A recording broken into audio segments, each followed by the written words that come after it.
Hi, anyone and everyone. Welcome to Have You Heard About This Case? My name is Sam. And my name is Kelly. Today we're going to be talking about a case that has really stuck with me ever since I heard it just a couple of months after it had happened. And this might end up being a slightly shorter episode, but also based on how I research, it might not be. But there's just very little information out in the world about this, which is why I think we really need to be talking about it. But before we jump into this case, Kelly, do you have a question? Yes, I do. So, Chicagoland, the area here, that's it's often referred to as a city of neighborhoods, which I think is super cute because each neighborhood you visit within Chicago has sort of its own flavor. And I was going to ask Sam, what's your favorite Chicagoland neighborhood to visit? Oh, goodness. That's a really hard question to answer. Right? Oh boy. Um, well, I'm just the most familiar with the North Side. That's where I've spent the hmm majority of my time living here. That's where I would come as a kid. We're diehard Cubs fans, so spending a lot of time in Lakeview and Wrigleyville. I Yeah. say that might be my favorite just because I have a ton of memories as a kid going to Cubs games, which is one of my absolute favorite things in the world.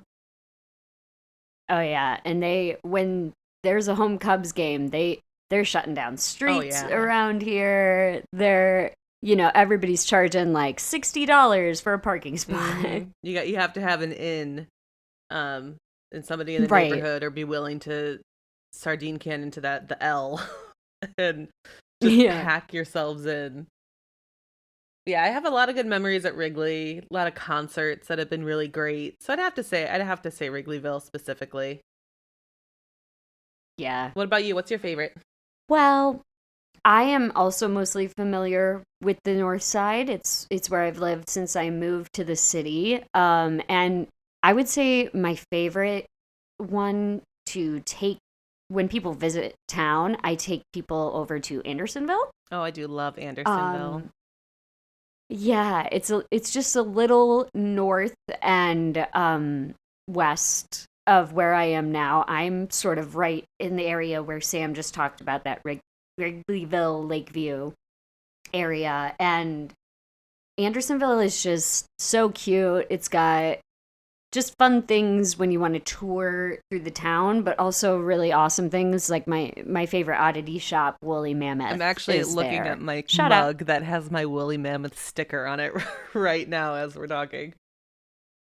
If you guys get to Chicago, you gotta go to Woolly Mammoth, and you're either gonna love it or you're gonna think it's weird. And either way, it's a great experience for out of towners. Well, you took me there for the first time about a little less than a year ago, I think, little after Christmas, you and I went. It's so it's so Oh, I great. love it.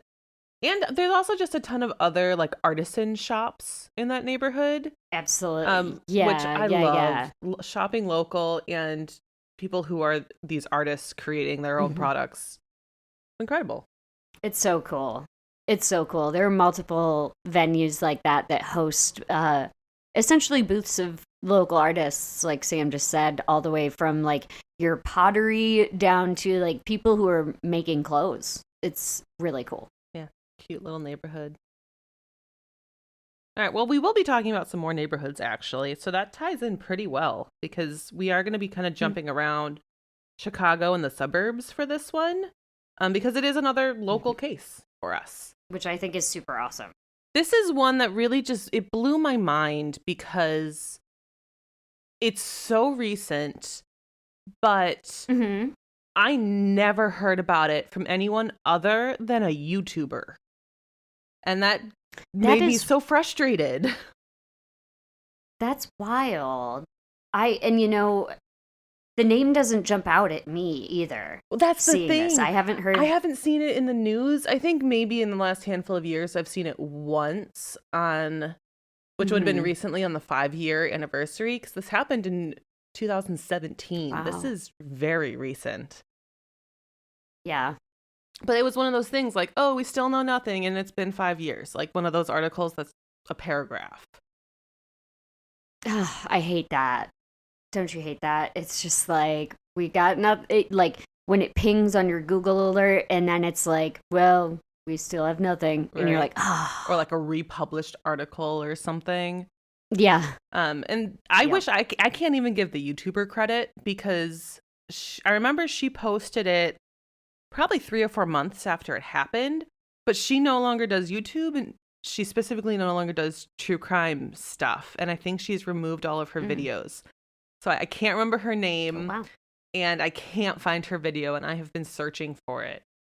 So I wish I could give her some credit Wow. because like as a local, I didn't even hear about this case.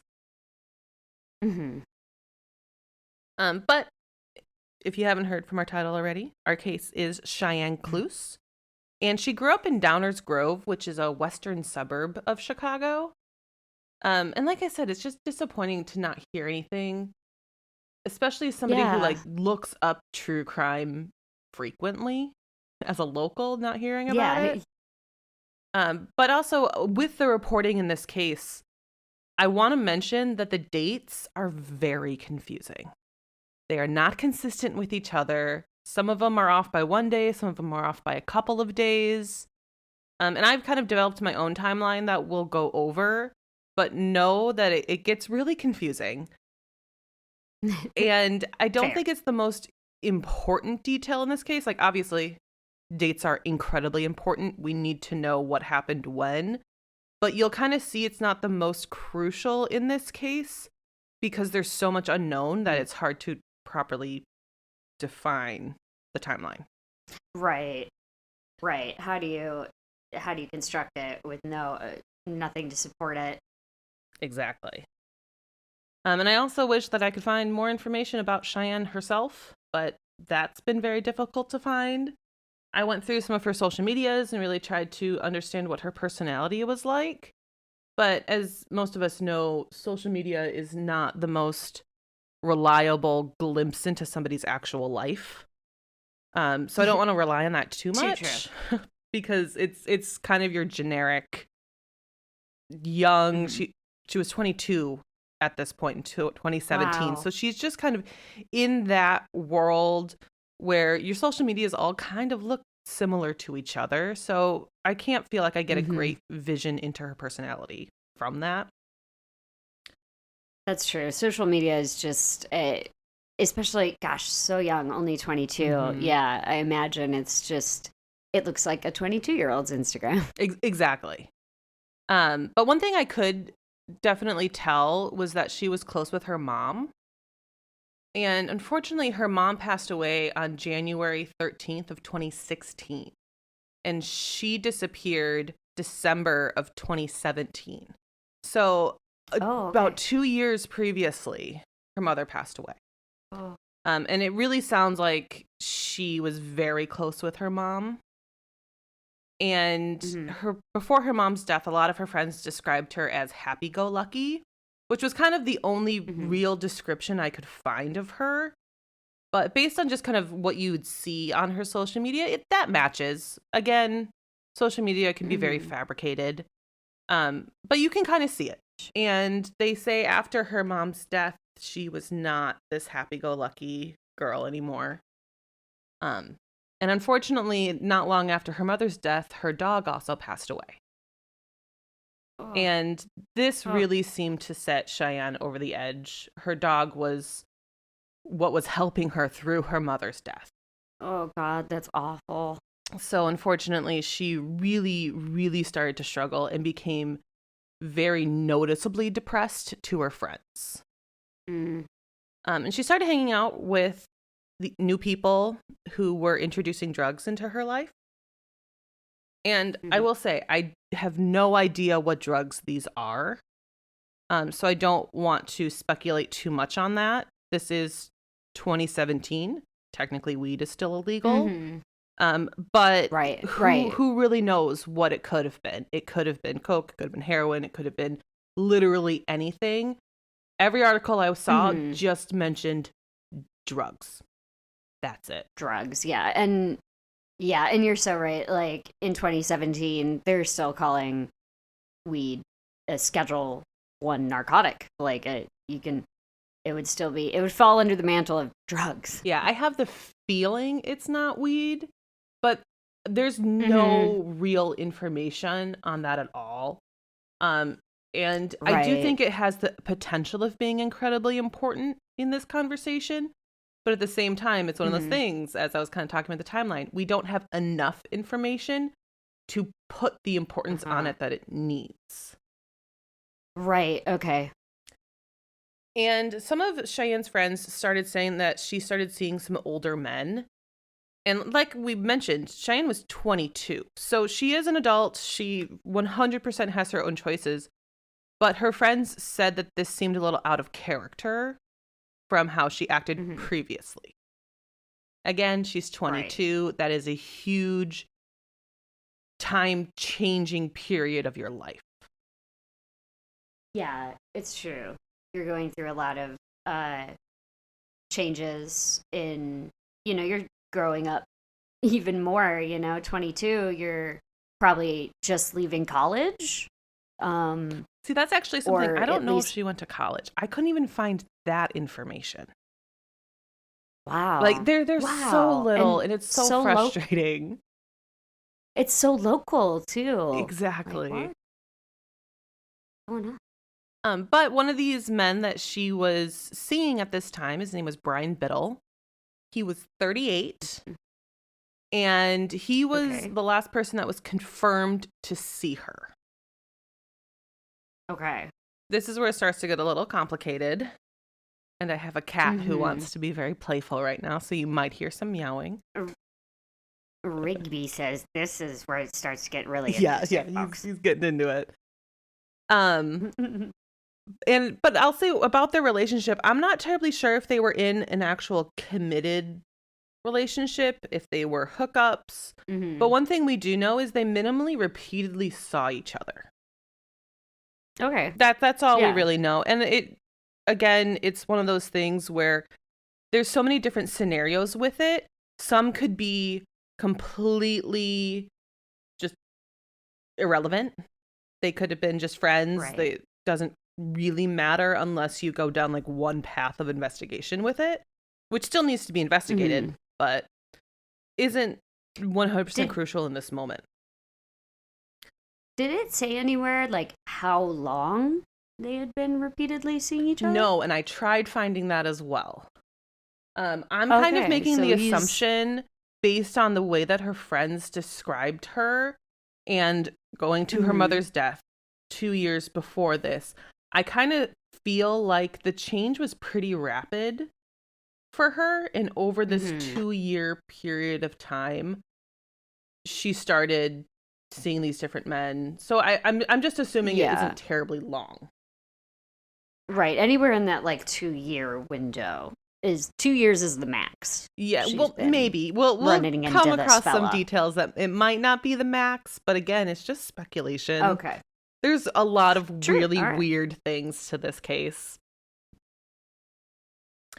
Onward. But Brian was pretty well known as a partier and a drug user.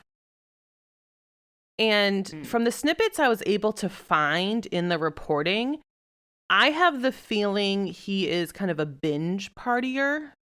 He'd go out, get high for days, and then heavily crash. And this is just kind of my assumption from the way articles are worded. But at this time, we know that he lived at 2135 North Kilbourne Avenue in the Hermosa neighborhood of Chicago. And if you're not terribly familiar with this area, it's on the west side, kind of a little bit past like Logan Square, Humboldt Park, kind of that area. So we're talking like Blue Line territory? Yes. Yeah, I believe For those the blue line kind of goes through the north end of the Hermosa neighborhood. I could be a little wrong on that, but just kind of picturing the map for those in who my aren't head. Chicagoans. Yeah, for those who aren't Chicagoans, I'm sorry that I routed to the train lines immediately. Our trains are organized by color. And it's just sort of a good tool for me anyway to centralize myself and figure out where along the train this is happening, so I can figure out where in the city it's happening. Yeah, and the Blue Line's kind of the only train that truly branches off straight west towards O'Hare. You're right. Yeah, all the way to O'Hare. Yeah, and I believe the Blue Line goes directly through the Hermosa neighborhood, but I could be wrong. But it's in that general area, a little bit west of Logan Square, Humboldt Park, Palmer Square, kind of all of that general area. Yeah. And I looked up this neighborhood on Google Maps first, and the home that he lived in seems pretty nice from the outside, just from street view. It could be split into apartments, but it looks like from the street view a single family home. Okay. So just kind of, you of all people know Chicago, you know that we're a lot of three flats here, we're a lot of big apartment buildings, and there's a lot of value to a single family home in Chicago. Yes. So that's there just is. something I felt there kind is. of interesting. It's like it's hard to get yourself a single family home, and it could be split up easily. There was a basement, so there could be a basement apartment. Like, who really knows? Right, like entry could be on the side or something, but I mean, to have a whole, like, if he was in a single family himself anywhere in Chicago, that's significant. Well, I also think about how much is that rent or that mortgage if he's in a single family home. Like, that's a couple grand a month, easily a couple grand a month. Oh yeah. And the reason I really wanted to look this up is because I never saw any reports on if he lived alone or anything like that. So I'm just like, oh, maybe he's in a big apartment building. I'll get my answer right away. And then when I saw the single family home, I'm like, this is a little more interesting than I kind of thought, because I'm used to seeing a 3-flat. Like that's the normal in Chicago. And a 3-flat is 3 apartments stacked on each other, fairly narrow, but a long building. Yeah. But I found that interesting. And then I also wanted to look up like the crime statistics of the neighborhood. Because I will say, as I read the news a lot of time, it's not uncommon for me to see the name Hermosa in the news. For all different sorts of reasons. About that. But when I went on areavibes.com, I was looking at its modern day stats, but it gives the Hermosa neighborhood a D- when it comes to violent crime, putting it 34% above the national average. Wow. So that's pretty rough. And it just classified it as violent crime. So that's a lot of different things. But it's basically anything involving a weapon, which I do know that there are often reporting of shootings in that neighborhood. Again, when you really kind of divide that into really what neighborhoods are the worst, they're probably on a fairly equal level to a ton of neighborhoods across Chicago in reality. Yeah. It's true. But I believe there's a lot of like robbery at knife point and like that sort of thing as well, which would classify it as violent crime, but be a very different type of violent crime. So it just kind of seems like it's pretty spread out amongst the different types. But kind of back to Cheyenne and her case. On November 27th of 2017, Brian actually got Cheyenne an Uber from her place out in the suburbs in Downers Grove to his place in Chicago. That's a pretty expensive Uber. I'm just throwing that out there. Yes, ma'am. Even 2017. Yes, ma'am. That's not cheap.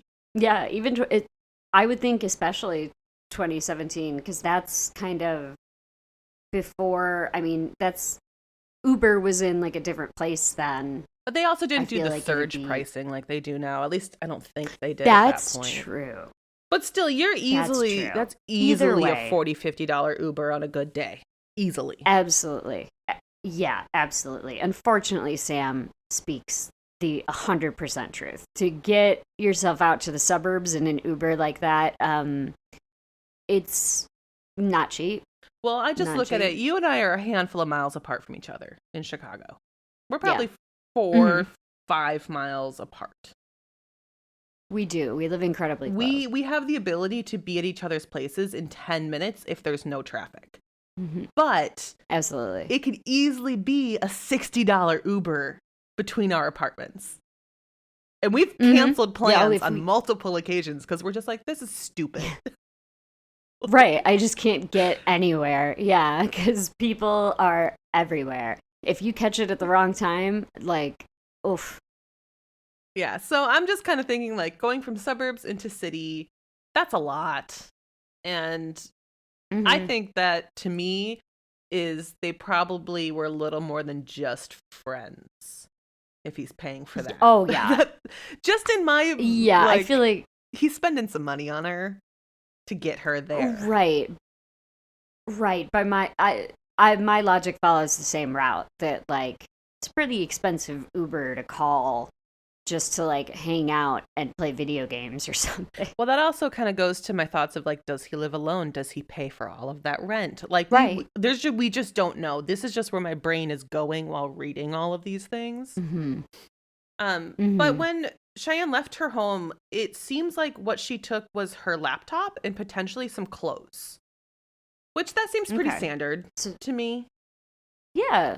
And it seems like maybe she was planning on staying at least the night there. That's exactly what I'm thinking, is a night, maybe two.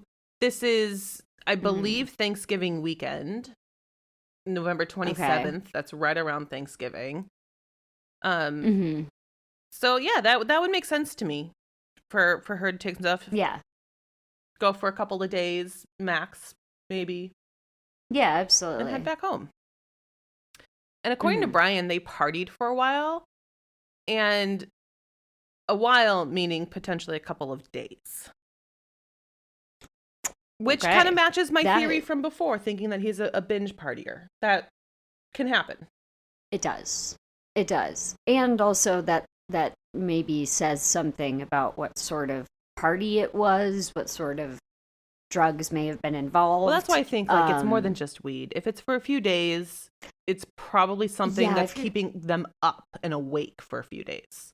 Exactly. If you're partying for days and you're not sure, like, you've hit the point where you're telling, I mean, I don't know if he told the cops or who he's telling, but if you're up to the point where we partied for X amount of days, yeah, that says to me some kind of a drug other than weed was involved. Exactly.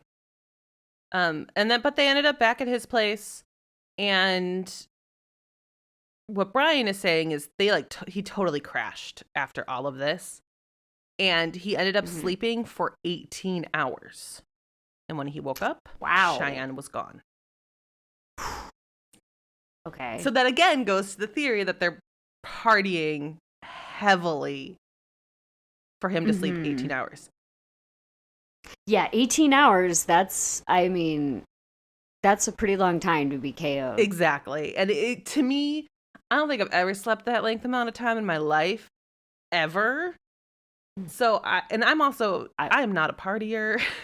Like, I really like climbing into bed at like 9 p.m. every night because I'm up super early every day.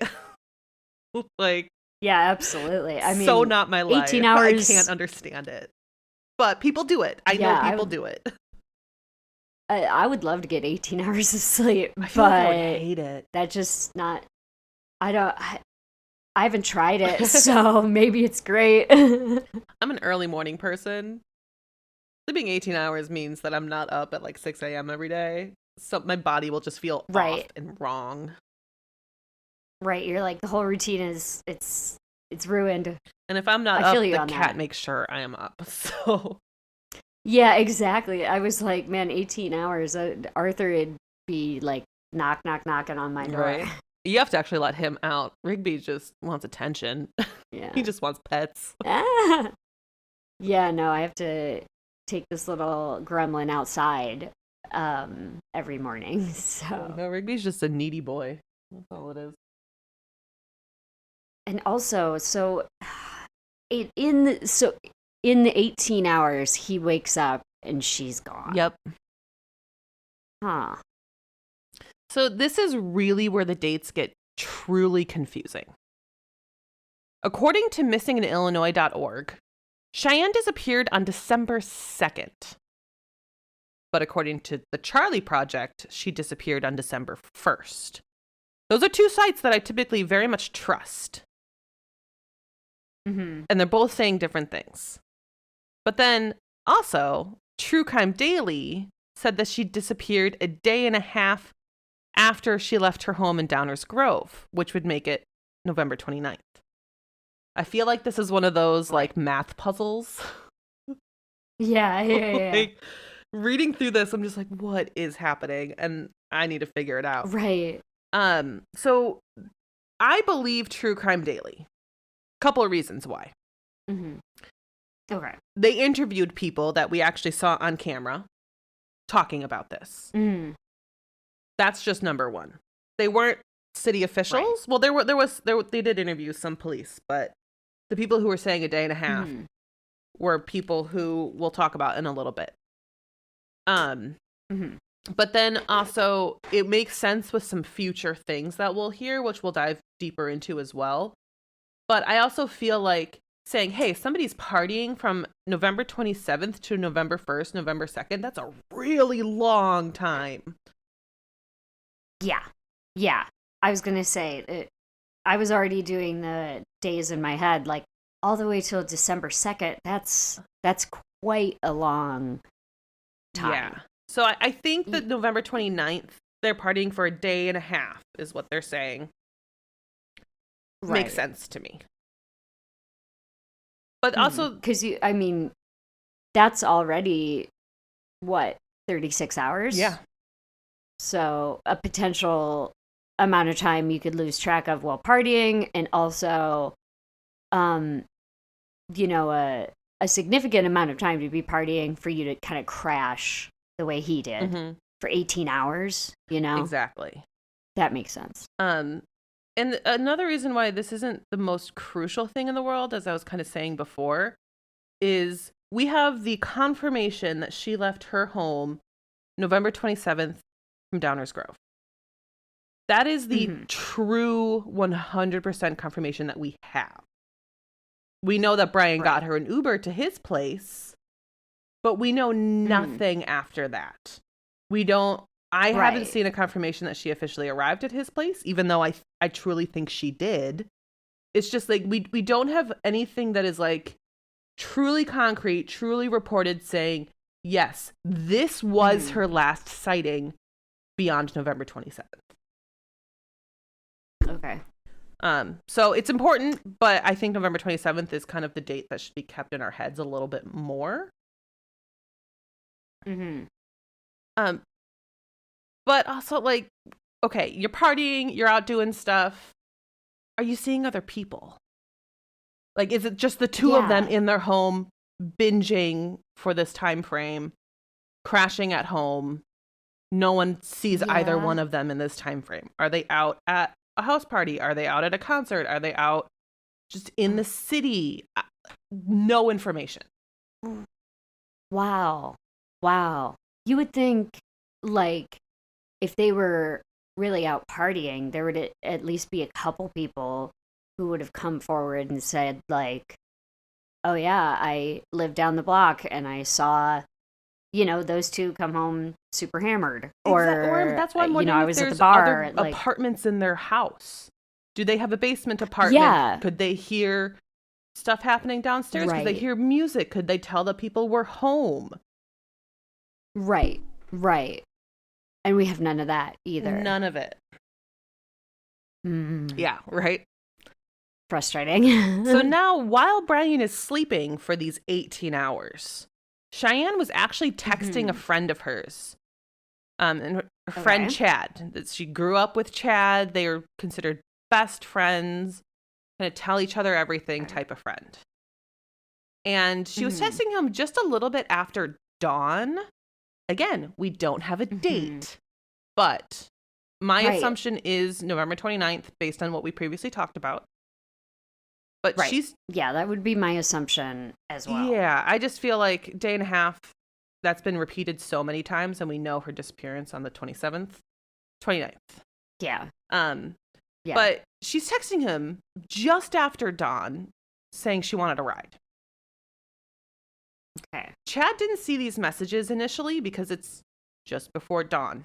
Like, not Yeah. Yeah. 22-year-old kid, not necessarily up that early in the morning. But he did actually see him about Right. 20 minutes after Cheyenne texted. So it was still pretty quick. Mm-hmm. Um, he Mm-hmm. tried calling her back, he tried texting her back, and she didn't answer.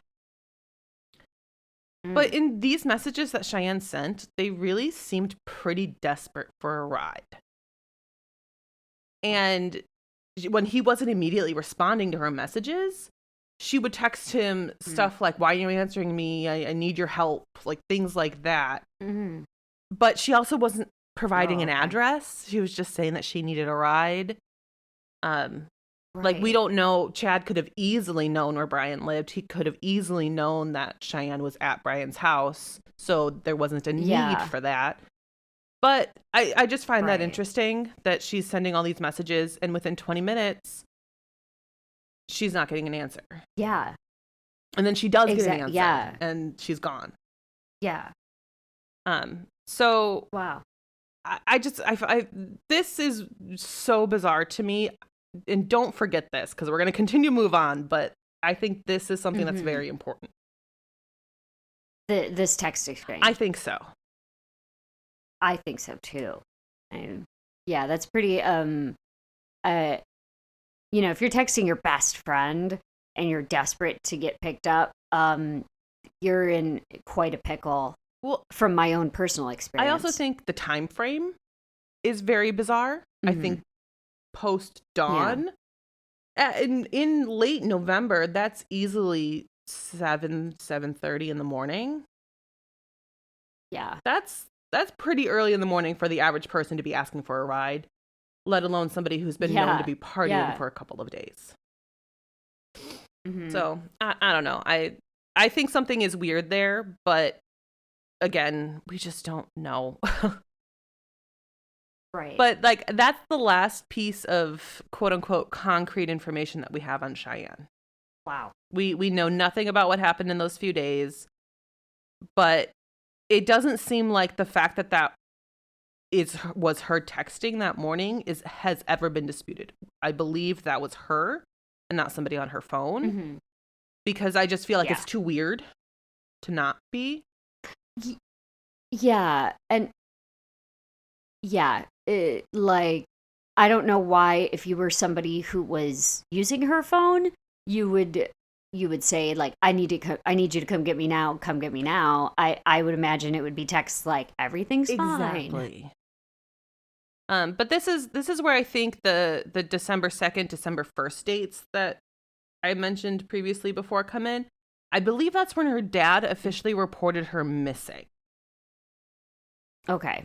Okay, that makes a lot of sense. Yeah, because now it's the if 29th, she gets those messages from Chad. Mhm. She's an adult. She can go off and do her own thing. They waited a day or two to call to Right. report her missing. That makes Right. sense. I agree. But again, they just keep saying she was missing since this day, and it's like, no, that's Mhm. confusing wording. Right. But supposedly Brian has been very cooperative with the police. He's allowed them to do searches of Mhm. his home, his phone, and his computer. He's been very consistent about telling him his experience with partying and then crashing. I couldn't find if he had any witnesses or alibi witnesses or Yeah. anything. That's why I wonder about the roommates and the neighbors. Right. But it seems like he's been very open and honest and very consistent with what he has said. Right. And that's how you get to the real story, is like, is it consistent? Exactly. And I mean, like, the story isn't overly specific or overly wrought, but it's the same story he's telling them every time. Mm-hmm. Seems like from what we've heard so far, he's giving them what information he has. Exactly. And one thing I will say is Brian was arrested May of 2018, so little over a year after this, for the possession of a firearm without a valid FOIA card. And for those of you who Okay. might not know, a FOID card is firearm owner's identification card. It's what we use in Illinois to make sure any firearms are registered. So if you own one, you are required to also have a FOID card. Mm-hmm. And I don't know if And you also can have a FOID card and, not even own a weapon. exactly. My husband has his FOID card, and we don't own a firearm, but it's sort of a good fail-safe to, if you wanted to purchase a firearm, you would already have the FOID Yeah, card. it gives you the right to own one. And Mm-hmm. most people can get a FOID card. There's obviously like felons can't have them. There are certain parameters there. And supposedly you're supposed to go through a pretty intense screening process. I have no clue what that looks like. But me neither. That's a whole different topic for a different day. Yeah, absolutely. But I don't know if he potentially had a previous arrest or anything that would prevent him from getting one. But we do know he had a firearm without his legal FOID card. And at this time, he was also arrested for drug paraphernalia and possession. I don't know what drug again. I just saw his arrest record that said paraphernalia and possession. That's it.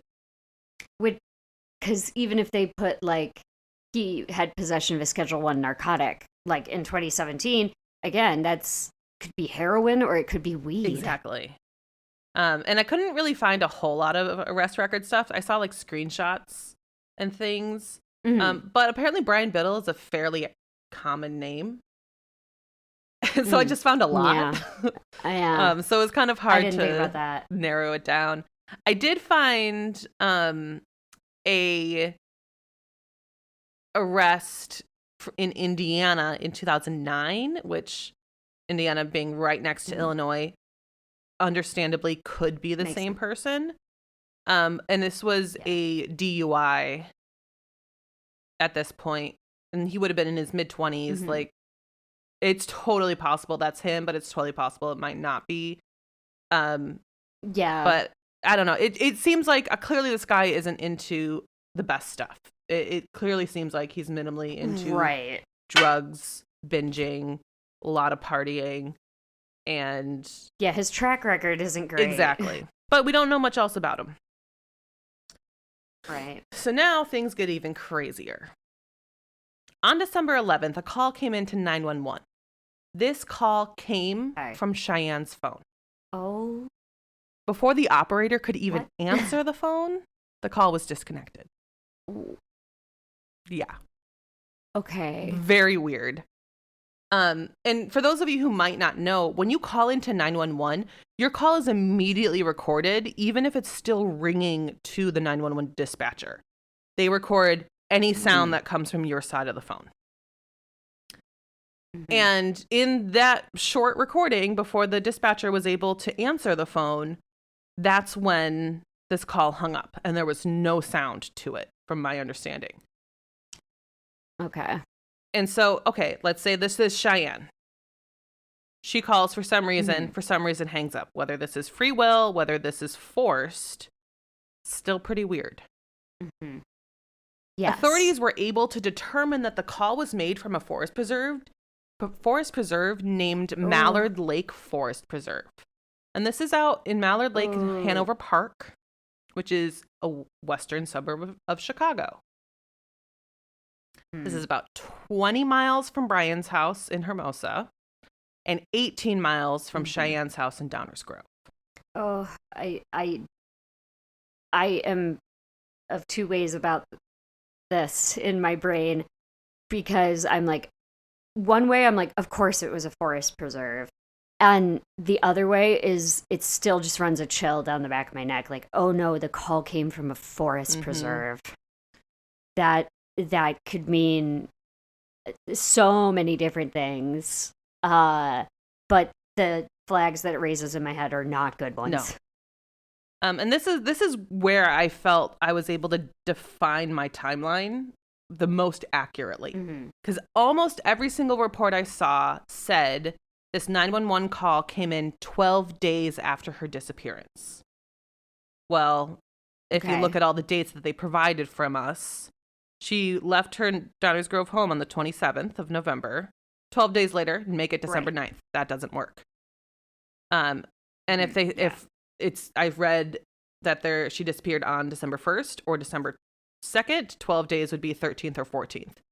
So it has to be November 29th, which is what I kind of previously thought based on the True Crime Daily. Right. But that just kind of helps solidify.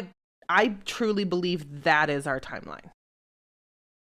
Mm-hmm. Yeah, I supported with everything you've said. I think it's one of the only ways it makes sense. Yeah, and I had a whole chart I was trying to do, because I kept seeing different dates on different articles. And it was like, okay, these two said it was this one. These two said it was this one. And just tried to cross-reference everything. Because I even was trying just to find somebody on Reddit break down the timeline, and no one was doing it. Right. So maybe I'll have to make my own post on Reddit. This is what I think happened. Right. What do you guys think? And what backs it up? Exactly. They did get police and volunteers out to Mallard Lake. And they searched this whole area. And I also saw a couple reports that mentioned bringing cadaver dogs. Okay. And that immediately is really, really weird to me. Yeah, I mean, you wouldn't bring a cadaver dog unless you already assumed that the person was dead. Exactly. Now, other articles said dogs. They didn't mention cadaver dogs. And the articles that I saw that mentioned cadaver dogs also mentioned it being weird. Mm-hmm. So I maybe that's misreporting. That makes the most sense to me, that's just inaccurate reporting, that these reporters heard cadaver dogs and just went with it. Right. Or they heard somebody say, oh, we're bringing in the search dogs. Yeah. And all they heard was dogs, and they could have assumed it was cadaver dogs. Yeah. Because I just don't think cadaver dogs. They had already assumed. I don't think they would have done that, just knowing how a general missing person search goes. Exactly. I doubt that they would pop for cadaver dogs right away. Exactly. Without without any confirmation that she's deceased. Yeah, we know nothing. What everything I told you was, this is the most research I've done for one case since we've started this, and we've only done a handful of cases. But I did so much research trying to find out these details because they're not there. Right. And I think I read every single article about this case that has ever been written. I did so much research. I understand. Yeah, I understand. You're like, I don't know where the bottom of this is, but also I feel like I've gone through everything there is. It's incredible to me what I learned, but at the same time, it's incredible to me I shouldn't know more. Really, with how many hours I spent doing this. Right, and I'm also still just shocked that this hasn't gotten more play in the local news. Well, exactly, especially with this 911 call. That's so bizarre. Odd. And again, the fact that it leads them to a forest preserve. Spooky. So during this search, they did apparently find some things. Okay. They won't tell us what they are, and they say that the things that they found might have zero connection to her disappearance, but they took it to test it to make sure that's the case if it is. I don't believe her laptop has ever been found. I know her phone has never been found. I don't know about the clothes. Oh, wow. I never saw any reporting on any of that. But the laptop I find very, very interesting. Yes. Because to me, that says a couple potential things. Chad couldn't give her a ride. What if she found somebody else? She would have grabbed her stuff, right? Yeah, absolutely. Or do we know if the backpack has been found? I saw no confirmation that she had a backpack or not. But I would assume she had some sort of bag, but no, I haven't heard any detail about any of that. And one thing I'd like to note in regards to the phone as well phone batteries don't last 12 days. Like, No. so either her phone was turned No. off during that time frame, or it was being charged. Those are literally the only two options. Yeah. So both scenarios are weird. And we know it was active for at least a little bit of time because she was texting her friend. Yes. And that's something that I'm so curious to know about. What sort of potential activity did she have in between messaging Chad Absolutely. and these 12 days later? I'm assuming it was off. That's just my like gut feeling assumption, but I have zero evidence to back that up because the police aren't saying whether they did a trace on it or not. I don't know. Right. My gut feeling is it was off, but my gut feeling really means nothing in reality. So, but both scenarios are weird. If she disappeared on her own accord, why would she keep something so traceable, end up calling 911, hanging up, and then did she still take her phone with her after that? Because it wasn't found in the forest preserve. Yeah. Could she have dumped it somewhere else? Maybe. Yeah. And what I'm wondering is, I've never, thank goodness, I've never had a problem where I had to, you flick up on your iPhone screen and it asks you to make an emergency call. I've never had to use that before. I'm not sure if it connects you directly to 911. But also that would, I think you still have to dial it. On. I think you still have to dial 911. Yeah. But that would mean her phone was on. And it was like, did she turn her phone back on after it had been off? That's the thing, is like it's either being charged and they're unable to trace it, or it was off and turned back on. So like let's jump on that and let's assume she's kidnapped. She gets a hold of her phone, turns it on, manages to call 911.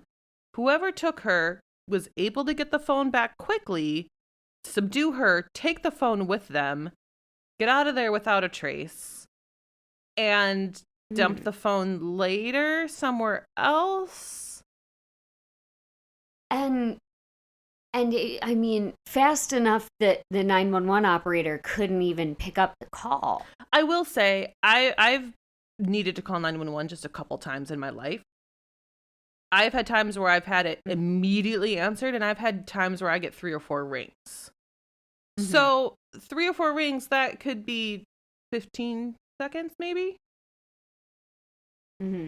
So that's pretty feasible to hang up a phone fairly quick. But it's weird. But one theory with this is this was purposely done to change the course of the investigation. Interesting. I think that's one of the main theories, because everything else just seems so weird. Yeah. The fact that there's no trace of anything, just bizarre. Yeah. And this really is what brings us to the theories and kind of the more concluding thoughts on this. We have a couple of them. But again, since there's like no information, none of them are substantial theories in reality. First one is... Theories welcomed. Exactly, yes. If you have a theory, please let us know, because this case truly baffles me. Theories welcomed. I know. But one of them is that she overdosed with Brian, and he covered it up. Okay. While this seems the most feasible and the most like Occam's razor type of theory, I don't necessarily think it is. And the biggest reason why is his cleanup efforts that would have been required to make that happen. Absolutely. And if it wasn't at his home and they're out partying with people, there's a lot of other potential people that need to keep their mouth shut. Yeah. Yeah. I don't know how feasible that is. Yeah, and it being so long now, you would think if there were any witnesses at this point, they may have come forward. Or found her. Do you think he really would have dumped her in a place where she wouldn't be found after 5 years? That's not terribly common. Especially in a city like Chicago. Yeah. Absolutely. Like, there's not a whole lot of places that are secluded enough for you to have the ability to do that. Obviously, it does happen, but Exactly. I don't Mm. know. And also, he let the police search his home without question. You would assume that there's going to be some sort Yeah, of biological evidence if it happened in our home, in the home. absolutely. Yeah, that's another strange thing. Nothing on his Like, why would computer he or let them phone. search? Yeah, Yeah, the it makes sense, computer and the phone. but I Yeah. feel like there's still a lot of things that just don't make sense out of it. Mm-hmm. Yeah, I agree. Another theory has to do with Chad. Okay. Best friend Chad. We're back to best friend Chad. Yeah, and I'm so torn on this theory. I'm quite Mm-hmm. positive this is not legitimate, but I understand why Mm-hmm. people are coming up with it, and it's a shame in my opinion. So people think that Mm-hmm. Chad was just fully obsessed with Cheyenne, but she friend zoned him. And Um. I will say the True Crime Daily video that they did, the interview, does not do him any Mm-hmm. favors. Mm. But honestly, I Oh. think a big part of it's editing. Mm. But there were some wording choices that he made that I think was him just trying to sound put together and intelligent. But that's a stressful situation to be sitting in when your best friend is missing and you're being interviewed for a TV show. Yeah. So I don't want to be too hard on him, but I think his wording was not well chosen because he would say things how he didn't like her going out with older men and he just really wanted to protect her. Mm. And Mm. things like that are kind of overly Y- masculine, but Yeah, it also kind of can sounds like truly come he's from a kind heart at the same time. absolutely. And I mean, maybe he's just for the interview, he's trying to puff himself up a little bit and be kind of like masculine in the traditional Well, sense. and I also think Like, about I it want to if protect I got a her. message from one of my best friends, if you were to text me and say I need help and I saw it Mm-hmm. 20 minutes later and then I never heard from you Mm-hmm. again, I'd have a whole lot of survivor's Yeah. guilt in that situation. Well, and yeah, you would think he would be more I don't know how active he was or is in trying to find her.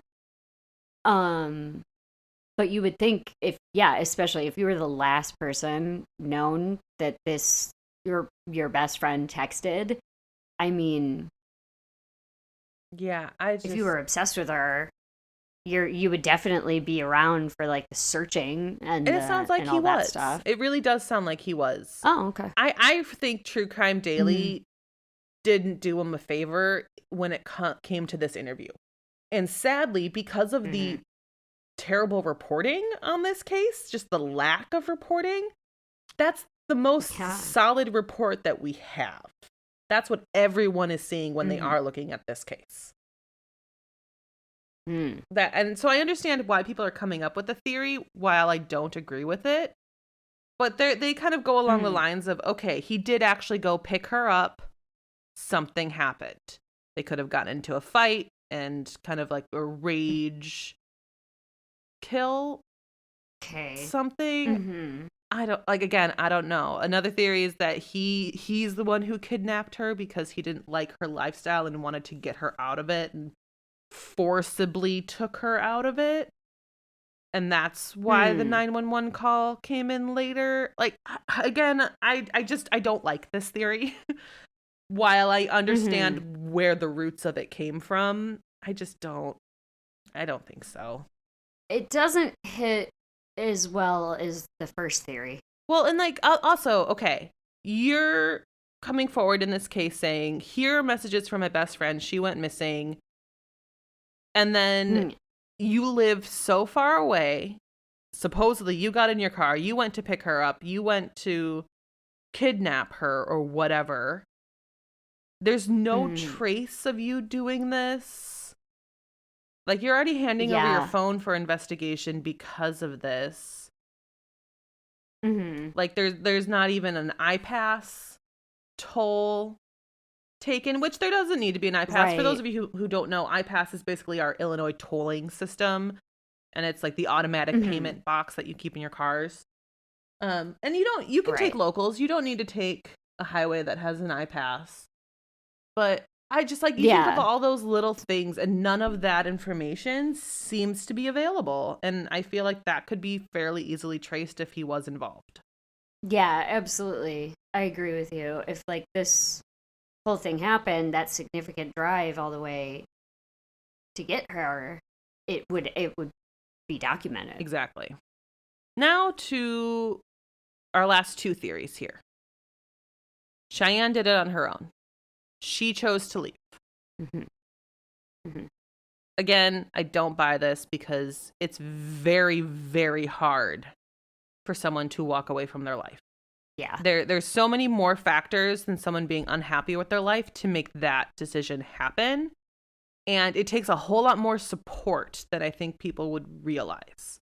You need new documentation. Mm-hmm. Yeah. You need a place to go where you can rely on not being caught and not being found. Mm-hmm. You need financial resources. Yeah. I don't see this being feasible. And there's a reason why like this theory comes up, because it's kind of a fantastical theory and it's one that is kind of the most hopeful.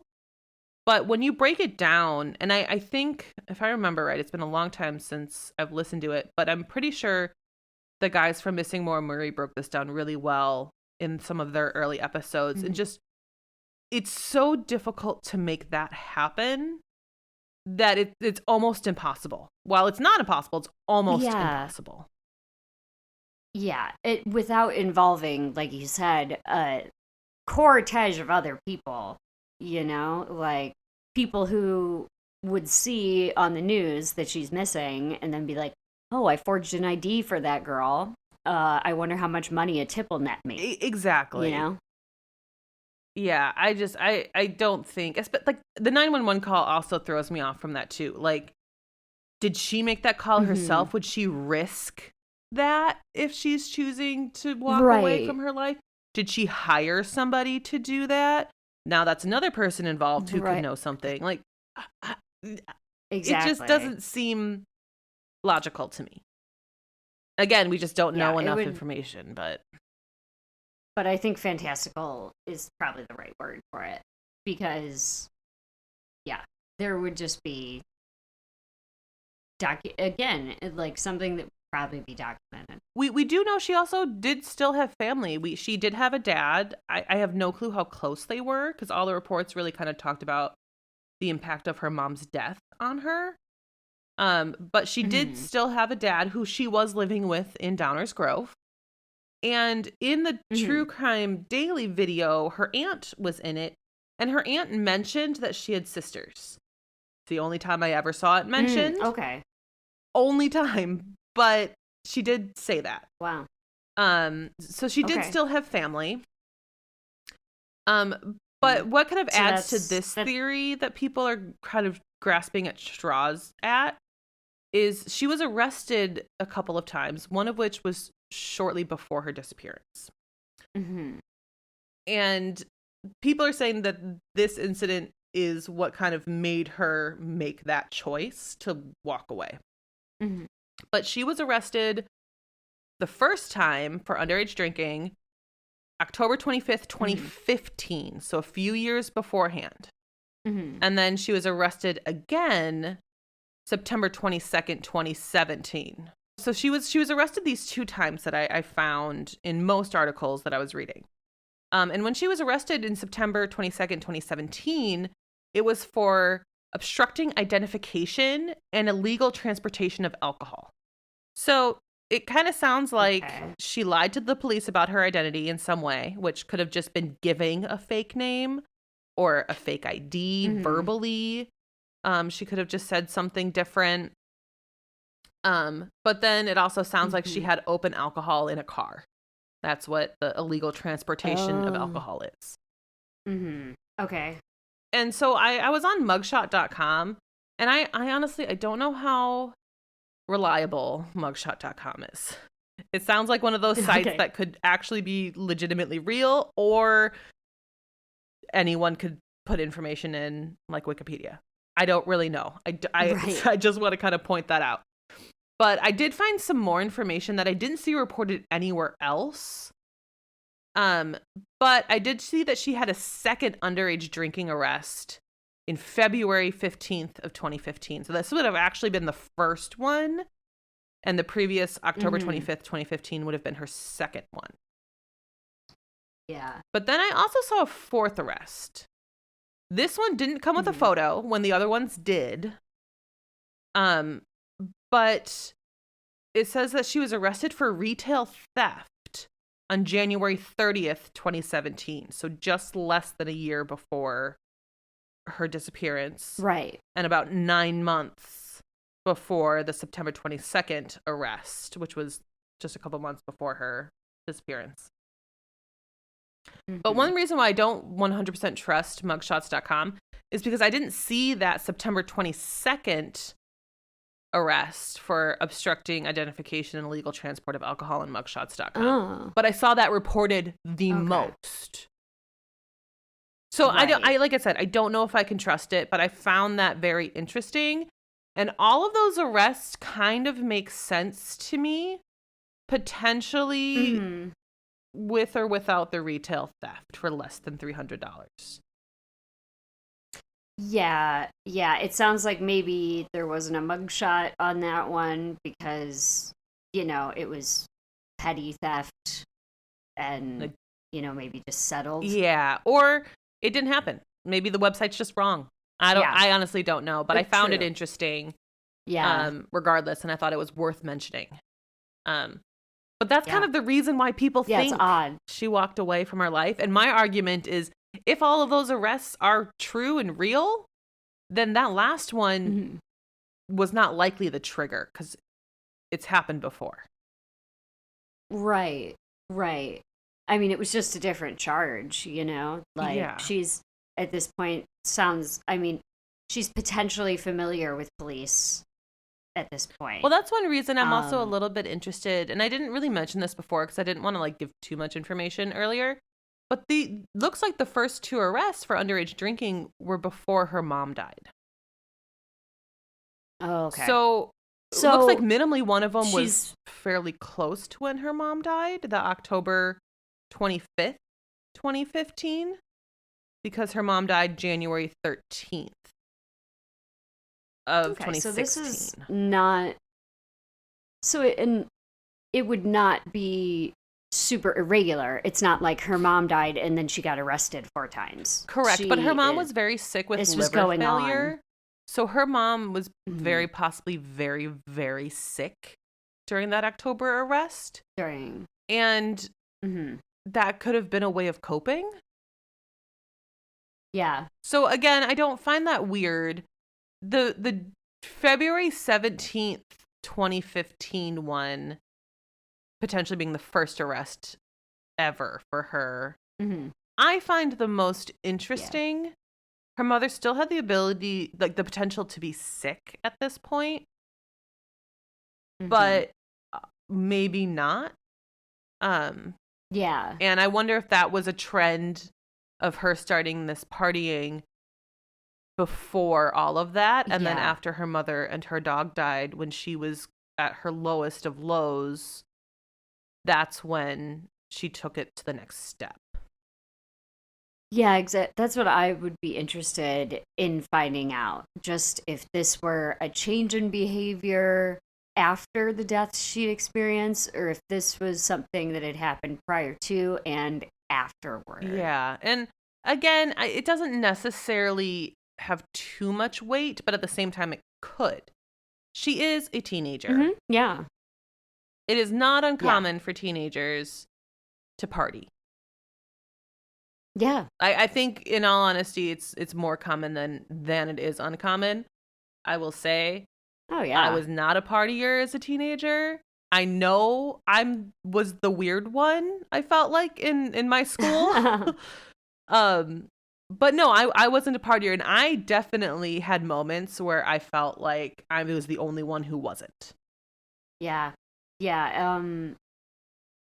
I think, especially around the age that places her at, I wouldn't say that would be uncommon. Exactly. Growing up, I absolutely had friends who had been picked up once for underage drinking. Oh yeah, Like, I had many friends. I exactly. I would say that that's not uncommon at all. Yeah. So I don't think her choosing to leave her life for this is enough for me to say yes, that happened. Yeah. Um Yeah, and I I just still think, going back to the heart of what you were saying, is that there would be so many other people involved in this scheme to help her walk away from her life. yeah, she didn't have a It just car, doesn't like really none make of it. sense. How did she get anywhere? Which is another argument for Brian Yeah. Biddle. He didn't have a car either. So Mm-hmm. him getting out to Mallard Park without a car, making Right. this phone call, that's weird. It's just Exactly. weird. Yeah. How did that get out there? So the last theory has to do with the person that Cheyenne was actually arrested with on September 22nd, 2017. Gabriel Setkis. Mm-hmm. I don't know if I said his name right. Mm-hmm. I could not find any like news about him where I could like hear like a snippet on like WGN or anything. I don't know how to say his name. Mm-hmm. I'm truly doing my best. Please forgive me if it's wrong. If you know how to say it, let us know. Yeah, well, I'll put all my sources and stuff in show notes so you'll be able to check them out. I will say I found most of this information through it was a blog. And this person Mm-hmm. compiled so much information that I ended up using a ton of their stuff as references, but they hyperlinked everything too, so I could go double check and read everything. I will say, I love unfortunately, a lot of the hyperlinks are web pages that are no longer accessible. But I give this person a Man. whole lot of credit, and this is the only place that I was able to find his name, but they linked to other things. Wow, it's so crazy that there's so little really out there is. about this, and that it happened so recently that that's already going to like dead web pages. Exactly. That surprises me. Well, that's one reason why like mugshots.com I'm not 100% confident on, because I wonder if that's one of those sites Mm-hmm. that Yeah. was like somebody who just chooses not to run anymore, shuts it down because it wasn't much to begin with anyway, but that doesn't Yeah. really matter at this point. But Gabriel, he was 31 at the time of Cheyenne's disappearance.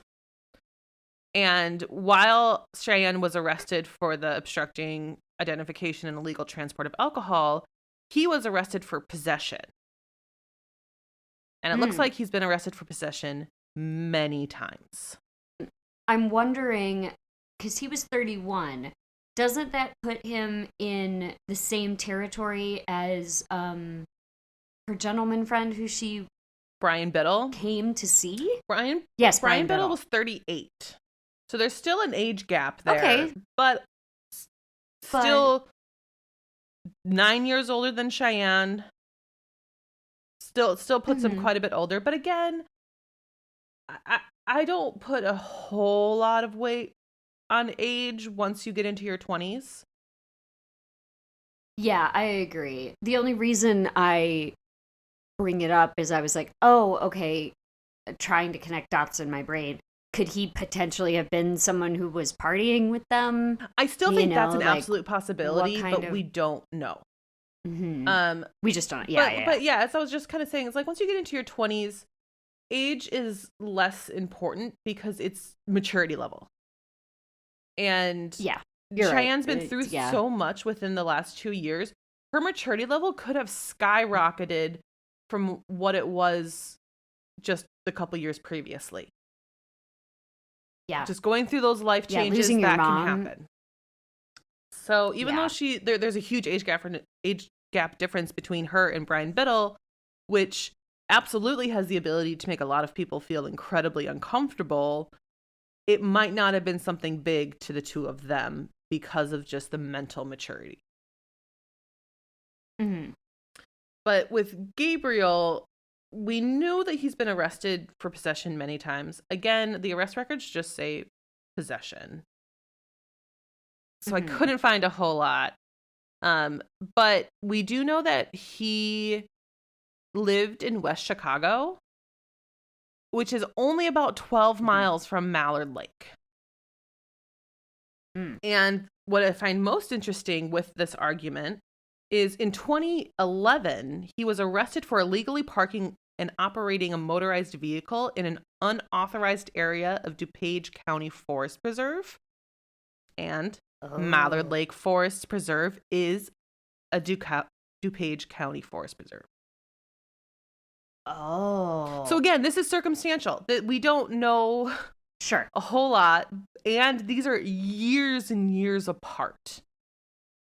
Mhm. But Yeah. Yeah, so interesting. it could be he was it could be he was riding an ATV somewhere that he wasn't supposed to be, whatever. But also it does sort of raise that flag of like Mallard Lake. Well, that's where Exactly. And that's kind of the main theories that we have. Most people really seem to think Wow. that Brian has more information. And I have a tendency to agree with Mhm. them. Many of them don't buy he Mhm. fully slept for 18 hours. Okay. And I think that's a pretty fair assumption. I kind of assume the same thing. But I don't know. I also Yeah. think that his openness with police is something to be mentioned. Again, Mhm. doesn't necessarily mean anything, but we just don't know enough to make any assumptions that are accurate. Yeah, and I mean, I just think like the cooperation with the police shows a lot.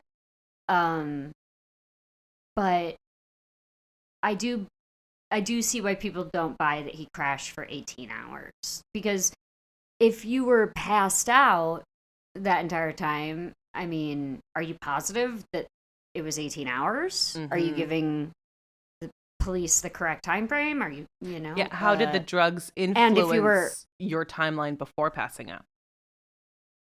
exactly. I was just about to say, like, how were you like blackout drunk before? Or were you, cogent and aware but hyped? Or like what led to this supposed crash of 18 Yeah. hours? And one thing that I did notice when I was reading her page on missinginillinois.org, and it had this really interesting quote. It says, "We know that there are many who know where Cheyenne was taken, and it's time to Mm. do the right thing and come forward. You can choose to contact the DuPage County Sheriff's Office, your local police department, or remain anonymous by calling us at 312-620-0788 or emailing us at missingpersonsawarenessnetwork@gmail.com. We aren't here to get names. We are here to bring Cheyenne home. If you share with us the direct location of Cheyenne, we will meet you and hand you $1,000 cash. Walk away, no questions asked. It's time to do the right thing." This Hmm. statement makes me think of one thing, and it makes me think that she was trafficked.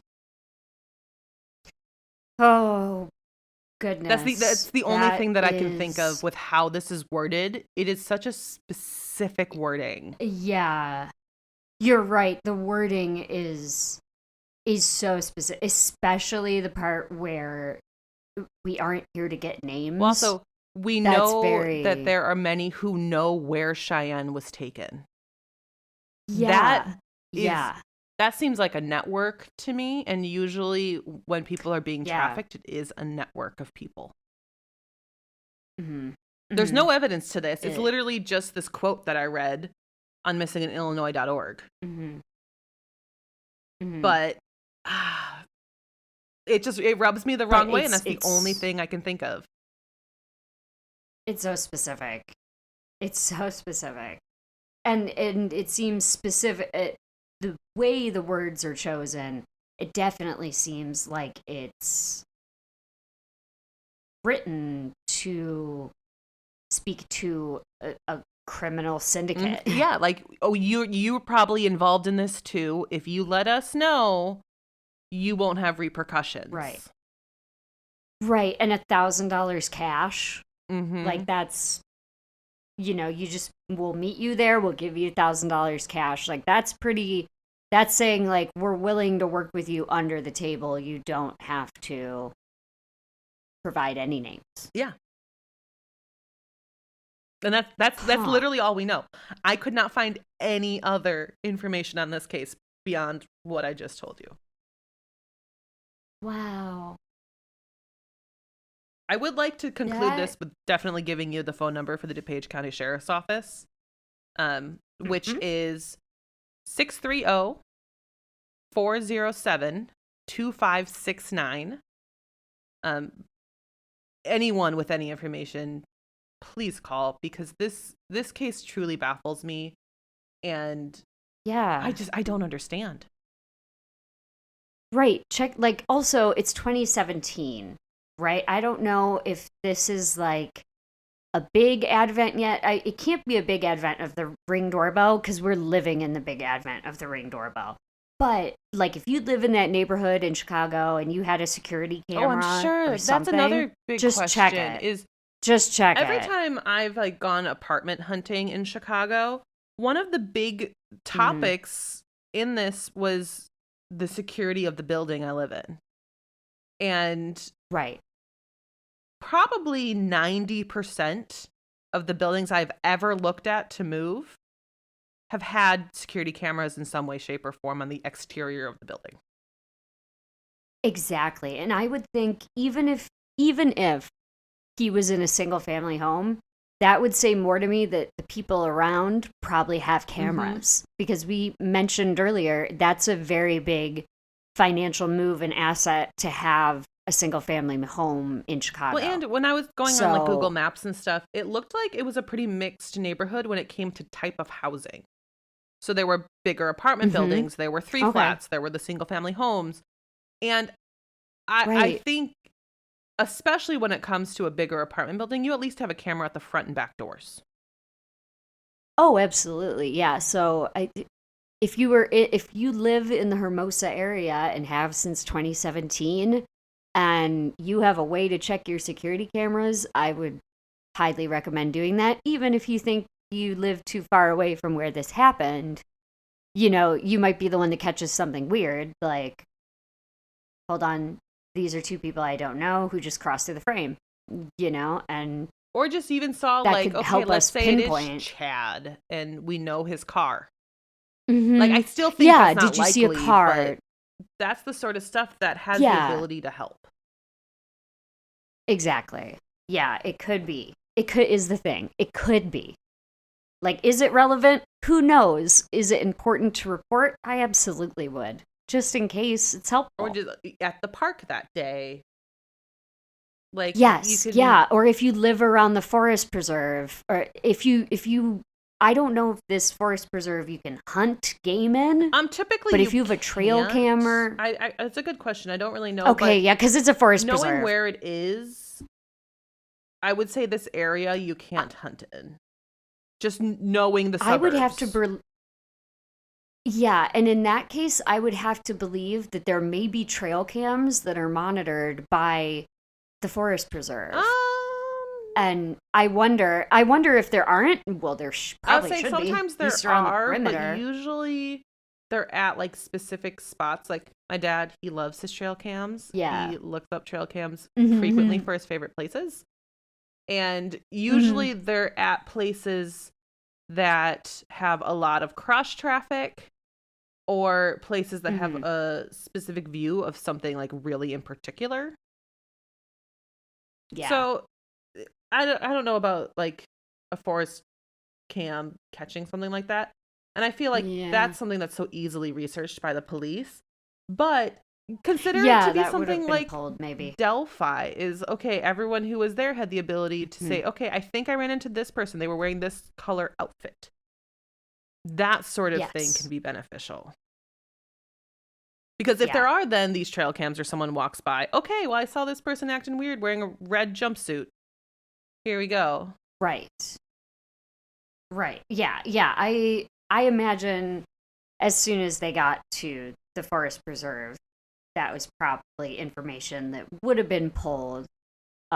It's just one of the first places my mind went on, like, where we could get more information about this. It's one of those things where it has the ability to be that puzzle piece, but we need a handful more to create the image. Yeah, for sure. This case just baffles me. I think about this case very frequently. Well, it's wild, and I know, for anyone listening, y'all might have certain feelings about the crime rate in Chicago, and it's very high no matter what, but this just doesn't seem like the kind of thing that would have been drowned out on the news. Like, why haven't I heard about this in the years since it hasn't been that long? That's what blows my mind is I see missing persons articles come up all the time when I'm just browsing the news. Mm-hmm. I have my habit in the morning. I get my cup of coffee. I browse the news. And every day that's what I do. And it's not terribly uncommon for me to see a missing persons case. But the fact that I've never seen this one, I don't know. It's weird. Or heard it talked about. And then tying it with this message on missingin.illinois.org. I feel like the police know more than what they're saying. I think that they have somehow connected, whether it's Brian, whether it's Gabriel, whether it's other people that they know she was with, to human trafficking. And they're maybe trying to do a bigger sting when using her disappearance to hopefully help do the sting. I don't know. One would hope because they didn't ever release what they found at the forest preserve, but they did say it could be irrelevant. They said it could be irrelevant, and I'm pretty sure they said it wasn't the phone. I'm pretty sure they've said very specifically they did not get the phone. And I think with the theory of human trafficking, making that 911 call to throw them off the trail makes the most sense, too. Unless there was a handoff or something there because it's more isolated at that time of year. Yeah. What are your thoughts on Cheyenne now? Do you think she was murdered? Do you think she's being trafficked? I really do unfortunately be believe that she was trafficked. And one of my big reasons for that is I do think she had a pretty sudden change in her life and her behaviors after her mom died. I do think that, yes, she drank underage before that, and she was a teenager. But I think she made much larger strides into that world after her mother passed away. And I think she unfortunately was targeted and was given these drugs to then be controlled and to make her disappearance easier for traffickers. And that's unfortunately not unheard of at all. And I think that's a pretty standard way of trafficking young women. Yeah, and I kind of tend to agree with you based on everything we've heard, because I would think they would have more if she had been murdered. Exactly. I think they would have her belongings somewhere. I think they'd have her body somewhere or some biological evidence. Her DNA or exactly. The people that we know there would don't be have some a vehicle, and that's weird. Like the L doesn't go out to the forest preserve. It stops long before you get over there. Oh yeah.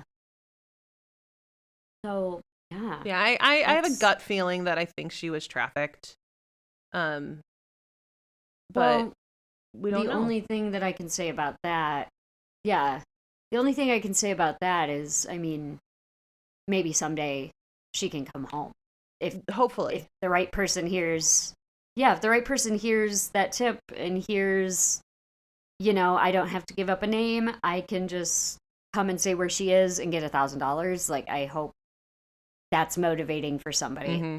Absolutely. And with that, I am actually trying to bring it up in front of me right now, but I would like to leave the phone number for the human trafficking hotline,